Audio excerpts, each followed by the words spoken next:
UM ব্লগে নতুন একটা ভিডিও নিয়ে চলে এসেছি। তো গুড মর্নিং বন্ধুরা, সকালে দেখো ফুলকপি আলুর তরকারি আর হচ্ছে রুটি করছি। তো আমাদের খাওয়া হয়ে গেছে সবারই। তো এইদিকে দেখো বাড়ির সামনে দেখো জলের পাইপ লাগিয়ে দিয়েছে, সেদিন লাগাতে ছিল, লাগানো হয়ে গেছে। বাবুকে দেখো খাইয়ে ঘুম পাড়িয়ে দিয়েছি, ওকে ঘুমিয়েও গেছে। তো বন্ধুরা অনেকক্ষণ পর ফিরে আসলাম। তো মা দেখো পিঠে বানাবে, তো পিঠে বানানোর জন্য যে মানে গুলি রাখে ওটা করে রেখেছে, ওদিকে চালের গুঁড়ো ওটা। তো বন্ধুরা চালের গুঁড়ো ওটা তো এতক্ষণ ধরে না পিঠে যে বানানোর জন্য গুঁড়োই করছিলাম, চালের গুঁড়োতে মিক্সচার মেশিনেই করছিলাম। আর মা চাল ছিল আর আমি গুঁড়ো করছিলাম, তো তাড়াতাড়ি হয়ে যাচ্ছিলো। দুজন মিলে কাজ করলে না তাড়াতাড়ি হয়ে যায়। দিয়ে একার দ্বারা না পিঠে বানানো সম্ভব হয় না। কিন্তু দেখো ঝাঁট দিলেই সমস্ত কাজ আমার হয়ে যাবে। ঝাঁট দিলেই মোটামুটি সব কাজ হয়ে যাবে বিকেলে। সেদিন না বোধ না খুব ঠান্ডা পড়েছিল সেদিন। তো এখনও পর্যন্ত ঠান্ডা, এখানে খুবই ঠান্ডা পড়েছে। তো তোমাদের যে কেমন ঠান্ডা পড়েছে তো জানিও তোমরা কমেন্ট করে। তো মা দেখা থেকে পিঠে বানাতেও চলে এসেছে। তো কয়েকটা পিঠে বানানো হয়েও গেছে। তো মা যে পিঠে দিয়েছে, এখন পিঠেগুলো বেশ ফুলছিল ভালো ওই সেই। তো পৌষ মাস পরে না আমাদের পিঠে খাওয়া হয়েছে, বাড়ির সবটা এটা ওটা খাওয়া হয়েছে। তাই মাকে বললাম যে শুধু এই সরা পিঠাটা করতে নিয়ম করতে হয়, তো সরা পিঠাটা করবে, করে দুধে ভিজিয়ে দেবে। তো আমাদের কী নিয়ম বলো তো, এই যে নতুন সরাটা আছে না, এই সরাটা সেদিন পুড়াবে, পরের দিন হচ্ছে বাসি পুড়াবে, এটাই বাসি পুড়াবে, এটাই নিয়ম।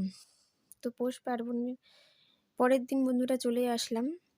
তো পৌষ পার্বণ, সেদিন পৌষ পার্বণের ভালোবাসার শুভেচ্ছা জানাই সবাইকে। তো সেদিন তোমরা পিঠে খেয়ে ভালোভাবে দিন কাটাও সেদিন।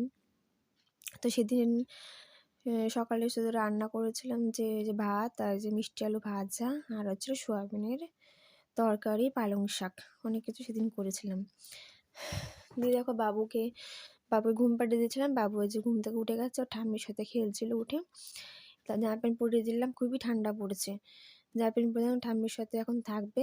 আর আমার শুধু ওদিকে একটু রান্না আছে, রান্নাটা করে নিলেই ব্যাস হয়ে যাবে। এদিকে সোয়াবিনের ঝোলও এদিকে হয়ে গেছে দেখো। তো সেদিন দেখো ধনে পাতা দিয়ে সোয়াবিন করেছিলাম, ধনে পাতা দিয়ে না ভালোই হয়েছিল সোয়াবিনটা খেতে। আর মা যে ধনে পাতা খায় না, তো মার জন্য আলাদা তুলে রেখেছিলাম। তো তুলে রেখে তারপরে ধনে পাতা দিয়েছি। দিয়ে দেখো বাবুর জন্য খিচুড়ি বসিয়ে দিয়েছি প্রেশার কুকারে। দিয়ে দেখো পালং শাক হচ্ছে। তো পালং শাকটা হয়ে গেলেই আমার হয়ে যাবে। তো দেখে স্নান করছেও, তাড়াহুড়োই করছিলাম সেদিন। তো এটা হয়ে গেলেই হয়ে যাবে। তো বাবুর খাবারও ওইদিকে হচ্ছে। তো ওকে ভাত দিয়ে তারপরে আমি ওর বাবুর খাবারটা করে নেব, ছেলেকে খাইয়ে দেবো। তো তোমরা বন্ধুরা বলবা যে কমেন্ট করে তোমরা কে কী পিঠে খেয়েছো, সেদিন কেমন দিন কেটেছে সেদিন, সেটা বলবে কমেন্ট করে। তো পিঠে বানানো হয়ে গেছে, মা পিঠে বানিয়ে দিয়েছে দেখো পিঠে। তো আমি পিঠে নিয়েও নিয়েছি, আর মা ওর খাওয়া হয়ে গেছে। আর বাবুর কীর্তি দেখো এদিকে ফোন দিয়ে দেখো হ্যালো হ্যালো করছে সবাইকে। তো ভিডিওটা বন্ধুরা এখানেই শেষ করছি আমি। তো ভিডিওটা ভালো লাগলে লাইক, শেয়ার অ্যান্ড সাবস্ক্রাইব করে দিও অবশ্যই। আর বেশি বেশি করে কমেন্ট করলে হয়তো আমার ভালো লাগবে ভিডিও বানাতে।